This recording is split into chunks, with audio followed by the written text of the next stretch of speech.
So I haven't heard from you. What challenges do you face in Echo as the new current executive director? I think the first challenge when I came in is that we didn't have a really conducive system because, again, technology advances, and I really wanted a system that could really capture the work that we were doing and being able to provide those reports.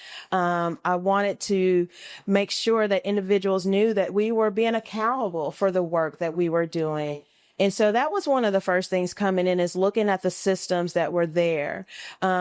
Making sure that we're responsible to our donors for their contributions that they provide to Echo, and being able to put out an annual report to show, I guess, the management of the funds and things of that nature. So that was the first thing. The second thing, as Linda previously mentioned, was making sure that we had a curriculum. At that point in time, we were still using what I would say PowerPoints and having documented sources, but I really wanted something that was evidence-based, so that when I talk to lawmakers or schools, that I can say, we know that this work has been proven to be successful. And so I started looking at an evidence program. The third thing was making sure that I had dedicated staff.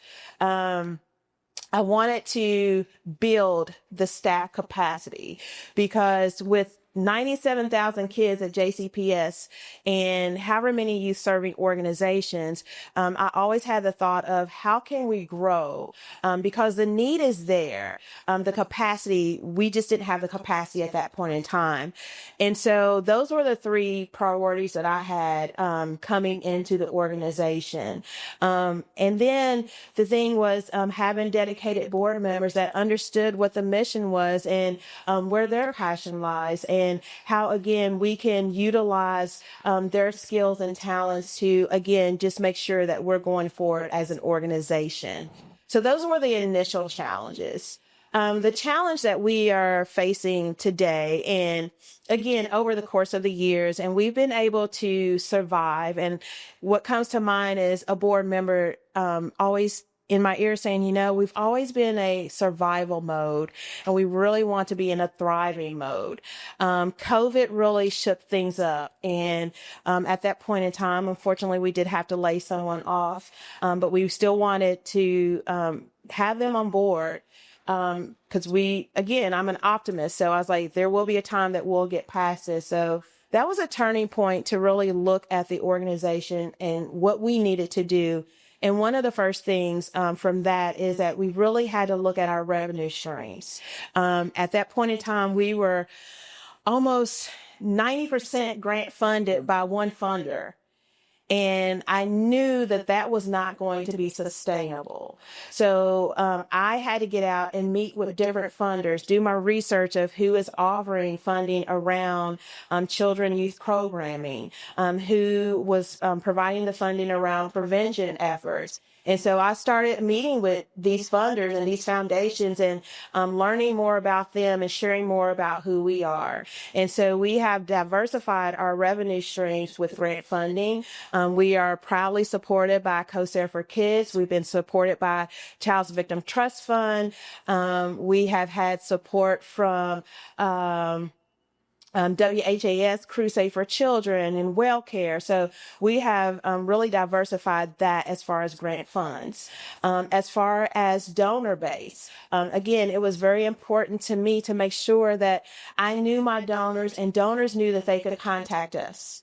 And so we started creating these signature events, again, where we're recognizing donors, and we are still in the process of always trying to think of ways that we can always recognize our donors and always say thank you and the appreciation of you giving your dollars so that we can continue the work.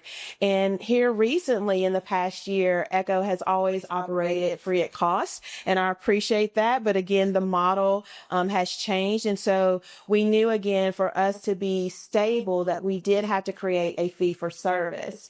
And so we haven't done that even for a year, but I'm proud to say that, I wanted to make sure that it was cost efficient. I am a small nonprofit, so I know what it's like when someone says a training is X dollars and you're like, okay, well, I can't do that. I wanted to make sure that we were cost efficient so that any organization has the ability to contract us out to come and do the work for them. And also having the flexibility that if you do not have the funds, that we're still going to try to work with you to still try to provide those services and those resources, whatever you may need. I never want to close the door on any individual organization, school that is looking for the work that we are able to provide, because what we do is essential and it is critical for the well-being of children. Love that answer. Every time it gives me chills. Well, and it's an extension of everything that you did Yes. to get us into the schools, in the beginning. And now, which school did you finish last week? Now we educate everybody in the school. Yes. Which is really exciting. Yeah. That actually came from my director, Ariel, when she came on board, and she's like, why are we only educating the 4th grade? Why shouldn't we educate the entire school? And I said, you have a point. And so now when we engage with the school, we train the entire school. It takes us about 2 weeks to get all the kids trained. But again, I thought that collectively, every child needs to hear this information. And so we wanted to make a deeper impact of making sure that not just the 4th graders knew this information or the 2nd graders, that the entire school had this information readily available for them. Once we train a school, they get a big banner. We call them our banner school. So again, after we have left the classroom, the staff still can reiterate some of those protective factors, that safety rules that we have talked about in the classroom.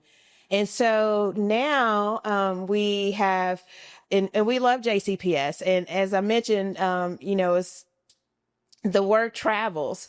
And because we've been out in the community more, we have connected with family resource coordinators. Troy and I, we train all of the mental health practitioners of Jefferson County, which is over about 200 individuals. And as soon as they hear about what we do and the energetic and enthusiasm that we provide in our trainings, they contact us at, how can we get you in our school? So I'll name a few, but please hold it to my head and not my heart, because I can't name all of them. But Rutherford Elementary, Goldsmith, St. Matthew's Elementary was a new school for us this year. We have been at Zachary Taylor, Medora Elementary.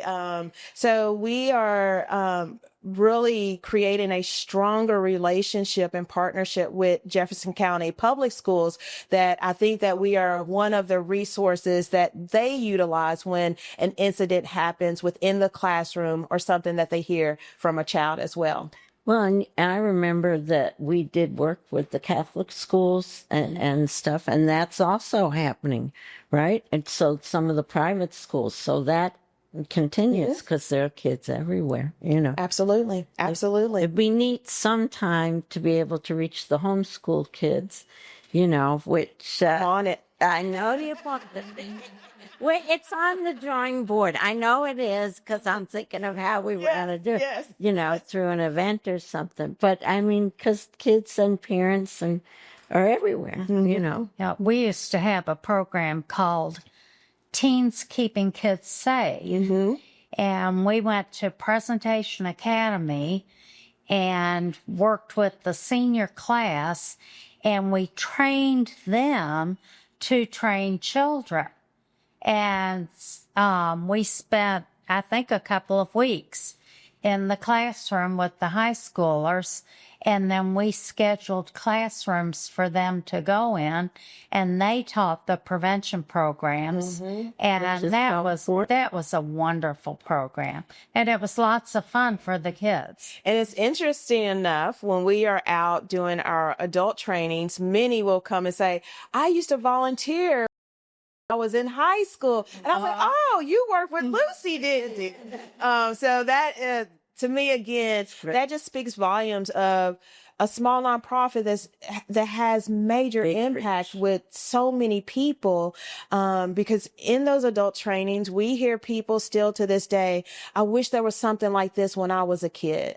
Or it's, yes, I worked with Lucy on this project. And again, I just feel honored, to be able to continue that torch and all of that. And I echo that. When I was in school, we didn't have this type of education. So now that I'm able to go into Jefferson County, the same public school system that I went through, and tell these kids, hey, this is how we need to protect ourselves. This is how we need to stay safe. That is so fulfilling for myself, even being in this organization. It makes me want to come into work every day. It's my driver. So I thank you all for the work that you put in.